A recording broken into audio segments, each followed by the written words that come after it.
Hello, good morning. Myself Rehana, working as a nursing tutor in Knowledge Institute of Nursing, Anand.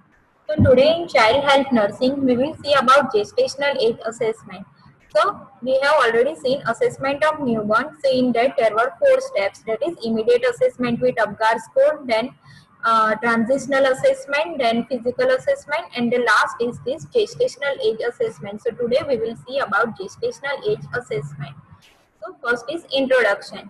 Gestational age is the estimated age of a fetus expressed in weeks calculated from the first day of the last menstruation period. So if we want to calculate the age of a child after birth, we are counting it from the date of birth. But when we want to find the gestational age, so for that we have to take the history from the mother. We have to ask the mother about her last menstruation period, and we have to ask the date. Then we have to count it from the first day of the last menstruation period. So by this we can count it the gestational age, and this gestational age is always expressed in weeks, not in months or years.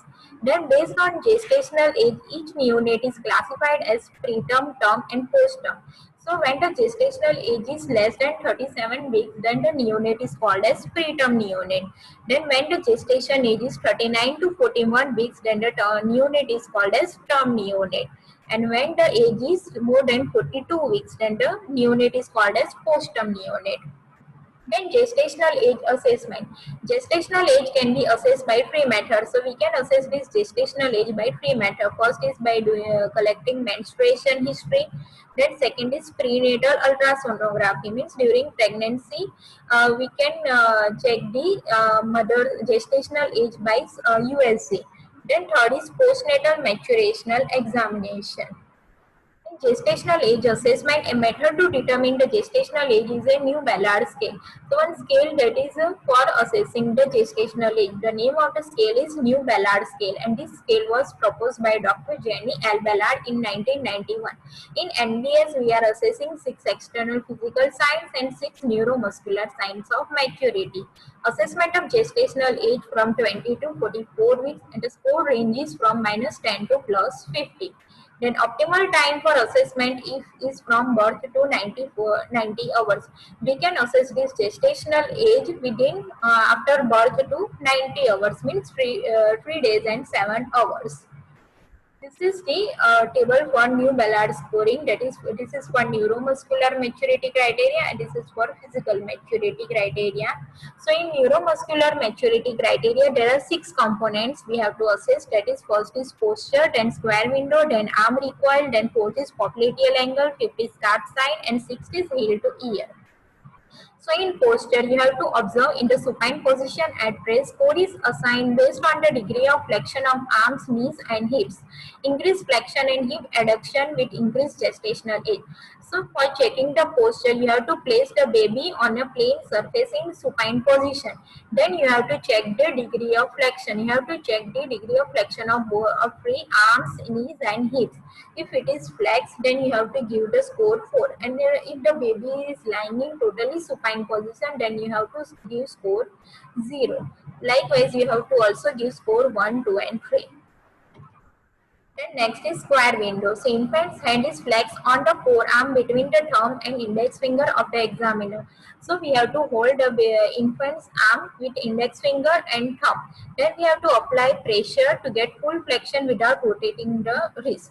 So we have to apply the pressure on the infant's palm without rotating the wrist. Then angle between the forearm and the palm is measured. So this angle, the angle between palm and this forearm. So this angle is measured, and then we have to give the score from -1 to 4.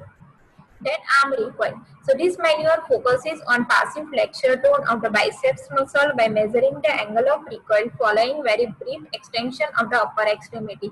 So we have to flex the neonate's arms for 5 seconds while in the supine position. Firstly, we have to place the baby in supine position. Then we have to hold the arm, and then we have to flex the neonate's arm for 5 seconds. So 5 seconds you have to do flexion of the arm. Then after the flexion of the arm, then you have to fully extend that arm by pulling the hands. Then you have to release that arm, and then you have to measure the degree of arm flexion and the strength of recoil. So that degree is measured, And then when the angle is 180 degree, then you have to give score 0, and if it is less than 90 degree, then we are giving score 4. Likewise, you have to also give score 1, 2 and 3. Then popliteal angle. So we have to place infant in supine position with the pelvis on the mattress using the thumb and index finger of one hand. Examiner holds the knees adjacent to the chest and abdomen. Gently extend the leg with the index finger. So we have to place the baby in supine position. Then we have with our thumb and index finger, we have to hold the knees of the infant. Then we have to bring that knees towards the chest of the infant. Then we have to extend the leg with the index finger. So after that we have to look at the angle. See in the picture, we have to bring the knees towards the chest, and then we have to extend the leg, and then you have to measure the angle. So if the angle is 90 degree, then you have to give score 4. And if the angle is 180 degree, then you have to give score -1. So likewise, you have to give score 0, 1, 2, 3 and 4. Then star sign. So you have to place infant in supine position with head in midline position. You have to place the baby in supine position. Then you have to grasp the infant's hand and pull the arm across the chest and around the neck. Look at the relationship of elbow to the midline of body when arm pulls across the chest. So you have to place the infant in supine position. Then with one hand you have to hold the arm of the infant, and then you have to keep the hand across the baby's chest, and then you have to measure the angle of the elbow in relation with the midline of the infant. So then you have to give score from -1 to 4. Then heel to ear. So for that you have to place the infant in supine position with pelvis flat on table. Then you with one thumb and index finger you have to grasp one foot, and you have to draw foot as near to head as possible.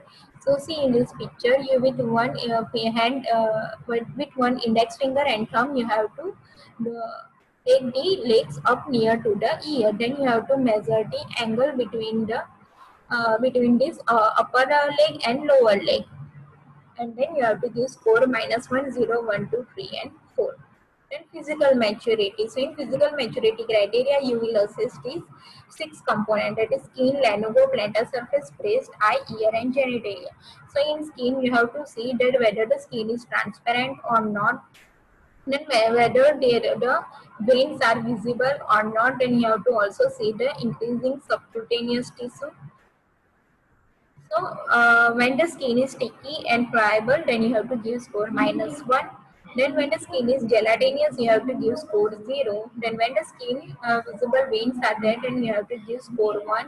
And when only few veins are visible, you have to give score 2. And when rare veins are visible, then you have to give score 3. Likewise, you have to give score 4 and 5. Then in lanugo, so lanugo means what? That it is a fine downy hair covering fetus from 20 to 28 weeks. So you have to assess the heads. So if none is present, then you have to give score -1. If abundant is present, then score 1. If thinning is there, then you have to give score 2. If bad areas are there, you have to give score 3. Likewise, you have to give score. Then plantar surface. So in plantar surface, it is 28 to 30 weeks appear and cover the anterior portion of the plantar surface of the foot, extend down toward the heel as increases gestational age.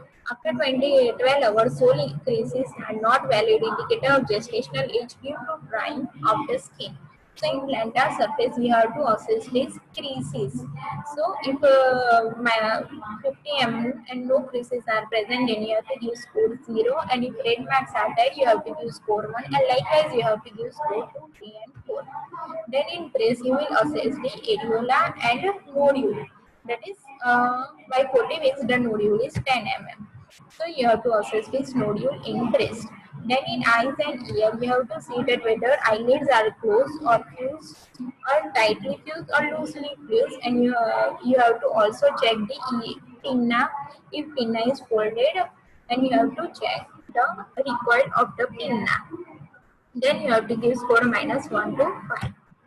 Then in genitalia male, you have to check the testes, whether the testes are descended or not, and you have to check the creases that are present on the scrotum. Then in female genitalia, you have to check the clitoris, labia majora and labia minora. So this was the gestational age assessment. I hope you all understood.